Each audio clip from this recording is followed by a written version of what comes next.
happy Friday. I am so happy to see you. You've made it through another week. Awesome job. You are so close to being done for this school year. I cannot believe how quickly this year has gone, but here we are. It's almost summer. Yay! So I have more art to show you.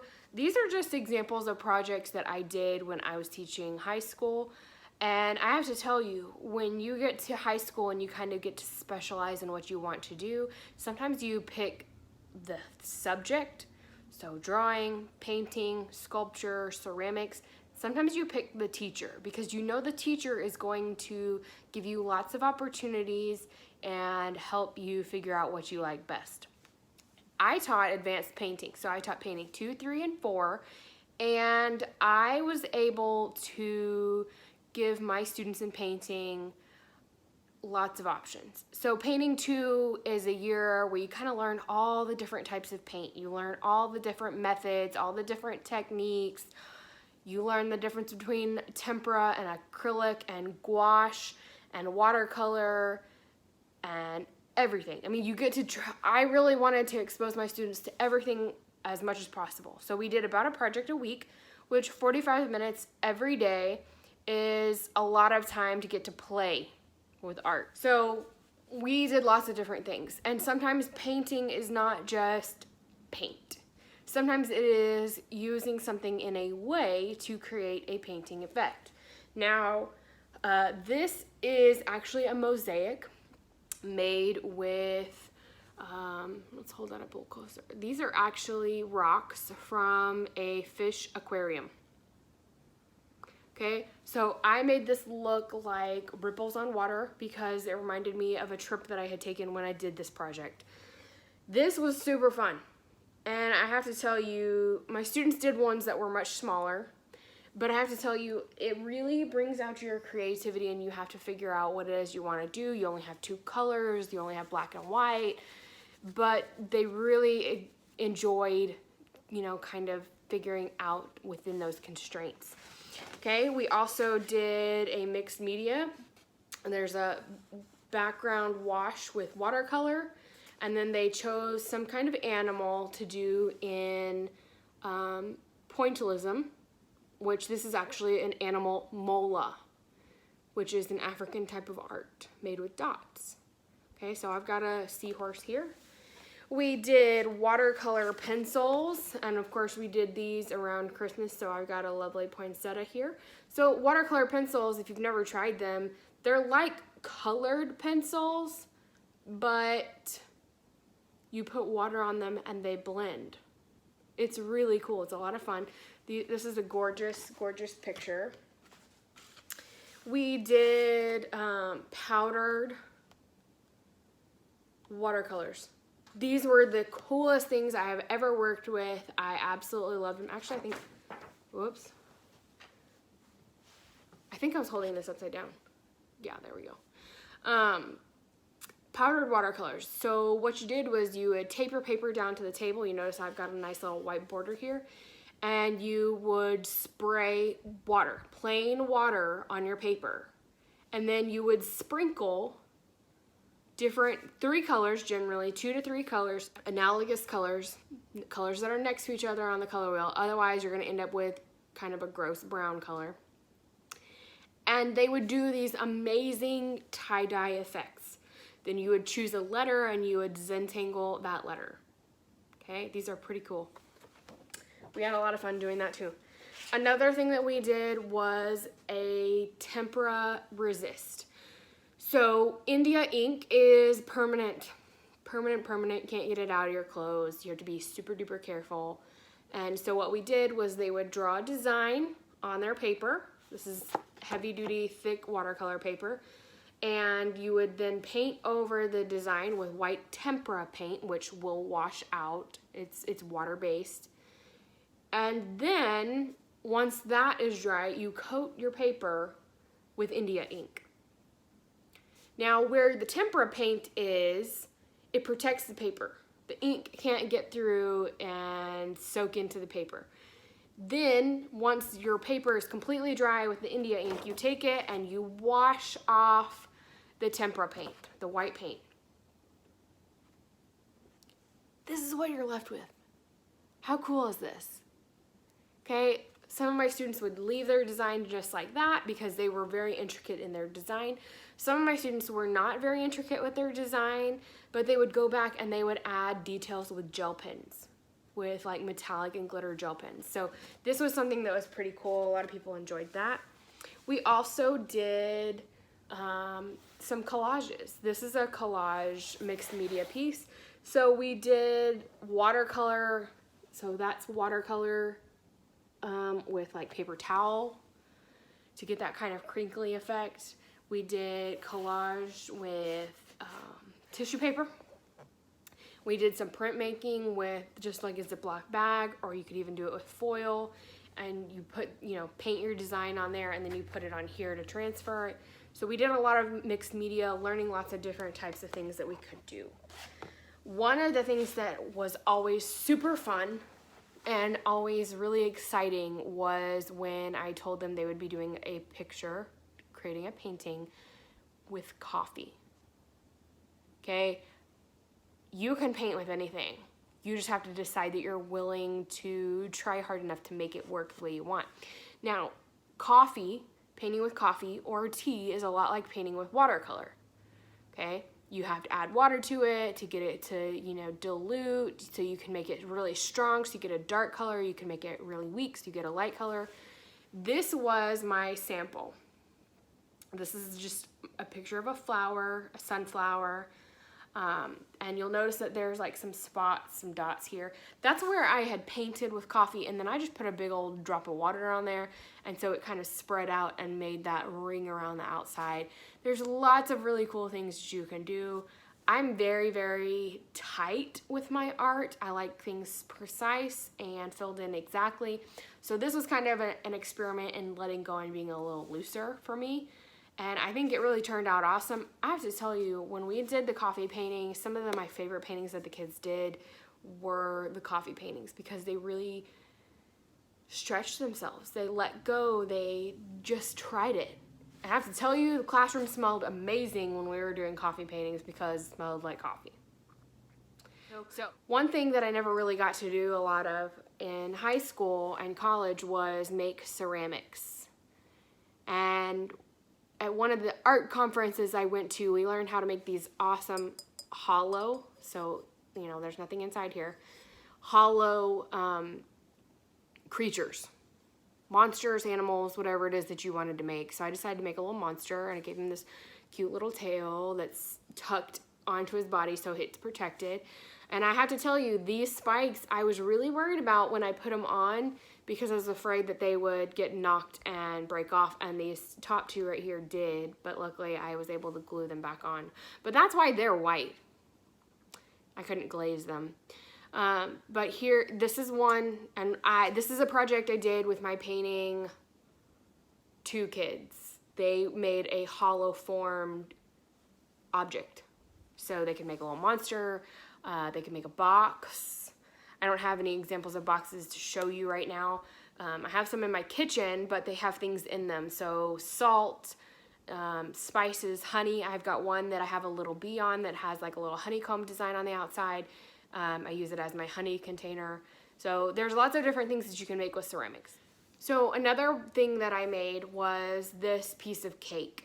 And I have to tell you that once I got this back out of the kiln after it had been fired, so when you make clay, you make it and the clay is soft and you have to let it dry out, and then you have to put it in a special oven for clay, and it gets fired and it gets very, very hot, and then it comes back out and it's white. It's this color white because this did not get glazed. And then you can glaze it, and this is a matte or velvet glaze, so it doesn't have any shine on it. Okay, you can see that. And then so this cherry is very shiny. Can you see that? Very shiny. And then the icing is kind of somewhat shiny. And the icing is just clay that got thinned out, and I just kind of smacked it on. So this looks like a piece of cake. In fact, when I finally got it back after it had been fired the second time after glazing it, I put it on a paper plate, with a fork, and it was on my desk, and I actually had a student come up to me and say, hey, can I have a bite? No, it's clay. And the thing is, this is not just clay, okay? This is not solid. This is a box. How cool is that? You could hide stuff in here, leave it on a plate out in front of everybody, and nobody would know that there's stuff in here. They'd just be like, that's a really old piece of cake. Okay? So those are two things that I really enjoy doing. I really want to learn more about clay and firing. When I lived in Houston, I had a friend who had a kiln, and I'm sure if I had asked her, she would have let me use her kiln to fire some of my pieces. However, I don't live in Houston anymore, and she doesn't live in the same place either. So we're going to talk about some of my jewelry. Actually, no, we're not. So we're going to talk about two of my other pieces that I've recently done. I went to a workshop last year, a colored pencil workshop, about how to create pieces that look photorealistic, which means it's a piece of art that looks like a photo. Okay, this is is the piece that I have just recently done. I'm getting glare from my windows. Okay, there. This is not a photo. This is a picture that I created in colored pencil. I used a picture that my sister had taken of her orange trees. So she grew orange trees from seed, and it had rained, and she went and took some pictures, and there's this absolutely gorgeous picture that she had, and I had it printed, and I redid it in colored pencil. I actually also made this frame, and this is a gift I'm giving away. Okay. Another piece of art that I have just done, and I'm almost done. If you've been on the website and you have seen the Work With Me videos, this is a huge painting. It is 2 feet wide and 3 feet tall. It is huge, huge, huge. It is black and white, and it's a picture of 2 hands. This is huge. It's taken me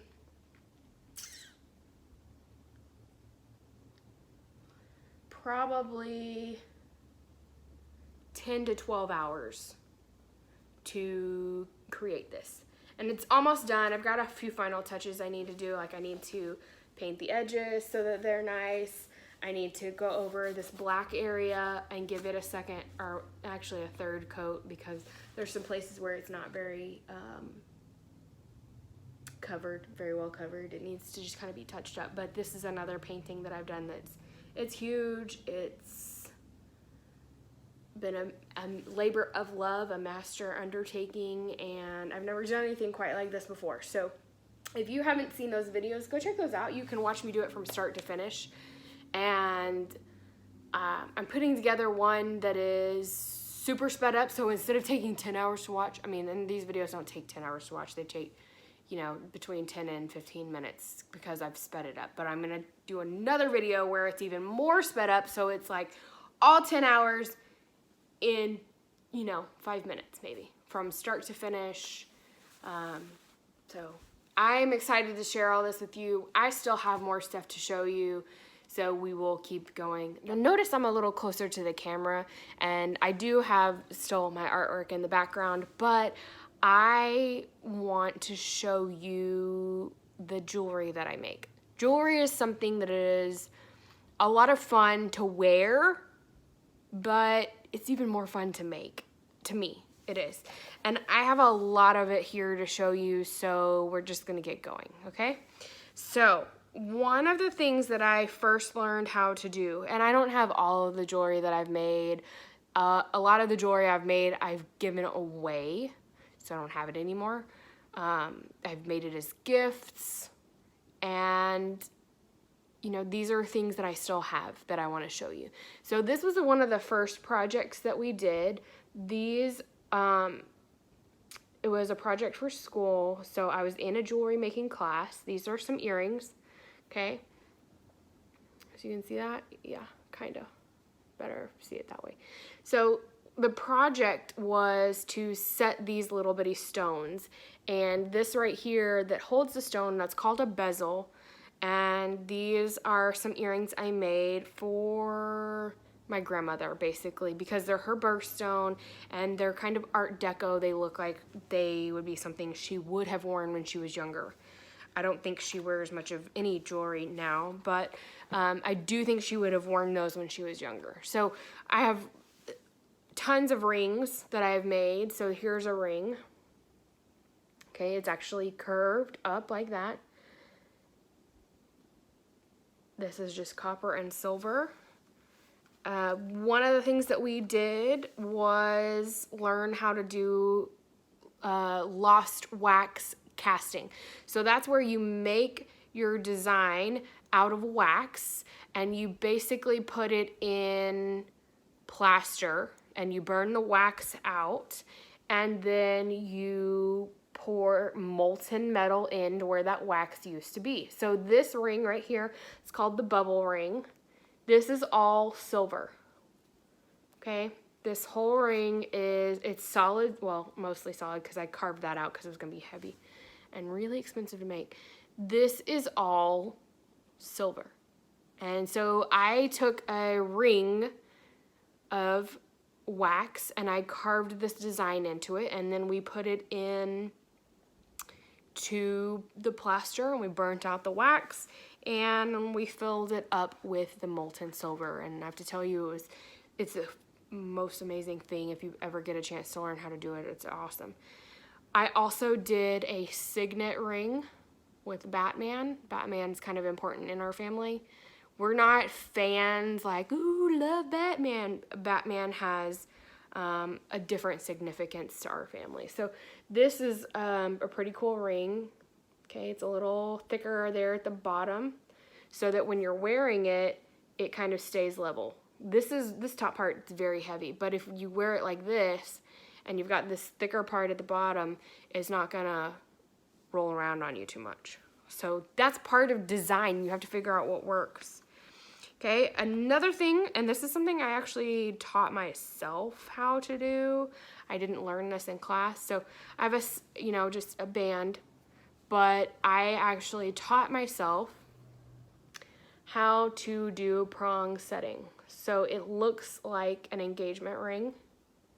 This is a 10 carat. It's not 10 carats because it's not a diamond. Maybe it's a 10 millimeter, it's cubic zirconia. So it's not real. It looks real. It is real silver for the wire, the band, and for the prongs, but it's not real. But it looks real. So let me see if I can get a little bit closer shot on that.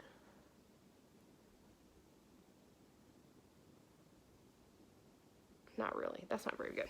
Anyway, so those are some of the things that I created when I was in the class. I took 2 classes, a metal smithing 101, jewelry arts, and 02. So this is something I actually made on my own, and to me it represents my birthday. A lot of people think it looks weird. Let's be honest, after all these videos, all my art is weird. So I was born in May, so that's what the 5-sided pentagon stands for, because May's the 5th month. Let's do it this way, see if that works better. Sorry, hold on. There we go. So pentagon, 5 sides, stands for May. I was born on the 21st, so we've got 2 and 1. And then I was born in 1987, so we've got an octagon with 8 sides. And if you'll notice, 7 of the sides have these little cutouts. So this necklace is my birth date. Okay, that's what design and planning can do. You can create anything you want with any meaning that you want. You just have to plan it out. You just have to be willing to do it. I also created kind of a concentration. If you remember me talking about the eyes in my Art 1 and freshman year, I also created a concentration in my jewelry class, and these are actually little teeth. I know, it's weird, right? It is weird. This is a bracelet that I created. with teeth. I have some rings. I don't have them with me right now, but I do have some rings that go with this. There's a healthy tooth, there's a tooth that has a cavity, and a tooth that has a filling. So they are all ancient bronze cast, and the one that has the filling has a piece of silver melted into it, and it's really cool looking. It's weird, but it's cool. Okay, I also learned cold connections in my jewelry class and made this bracelet with locks.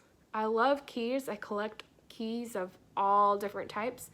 So here's a lock bracelet. I have done, this is a special type of silver. It's called reticulation silver. And when you get it all hot and everything, it makes these really cool folds and bends. Stop looking at my face camera. Okay, so you get these really cool designs, and it needs to be cleaned up, but it's really cool. I have also done this ring right here. Okay, it was basically a metal rod that I hammered this end flat, and then I hammered or filed this into a point. Okay, so it looks kind of like a barn nail, which reminds me of my grandparents. I have made jewelry out of leather. So these are some leather earrings that I have made. I've got a pair of those. I think I have some more. I've got some brown ones. I think I've got some black ones. We learned metal texturing in our jewelry class. So this base piece is aluminum, and I hammer textured it. This middle piece is copper, and I actually did a nail design in it. And then this top piece is brass, and I used a punch, two different punches actually, two different sizes, to make this interesting design. And then I used rivets to hold these together. So there was no fire involved in this. None. Just metal. I've made jewelry out of polymer clay. It's the clay that you kind of like bake in the oven or toaster oven. So this is a necklace, and these are beads that I made. They've got they're on this leather string. And actually what happens is with these, to make them look like rocks, yeah, you can kind of see that. I took a knife and I just carved them after they came out of the toaster oven. I have made textured earrings. Some of you may have seen me wear these. I'm going to stick that on that ring so you can see it. So this is corrugated. So I ran it through this really cool machine I have, and it made this wavy pattern. This is textured. This is plain, just to give it some interest. I have made beaded, necklaces with beads. Okay. These are really pretty. It's got a really pretty clasp. I've made art with shrinky dinks. Made jewelry with shrinky dinks. That's a necklace. And that's just a Sharpie design drawn on there, and then it is put in the oven and it shrinks up. I have done things with stones. This is lapis lazuli, if you know about that stone. It's actually very, very special. Has a lot of meaning to it. And let's see. I have made things with pewter. And this actually, if any of you have a bird at home, you know that they have those bones that they like to chew on and kind of eat. This is actually pewter that was poured into a design in one of those bones called cuttle bones. That's one of my favorite pieces right now. It has such amazing texture. I have made jewelry out of bottle caps. These are some earrings. These are some bottle caps from a vacation that I took a year ago. We saved bottle caps. They're fun. And I've made jewelry out of special stones. So here's two rings that I've made. This is a turquoise, in a tab setting, and this is an onyx, a pear cut onyx cabochon in a bezel.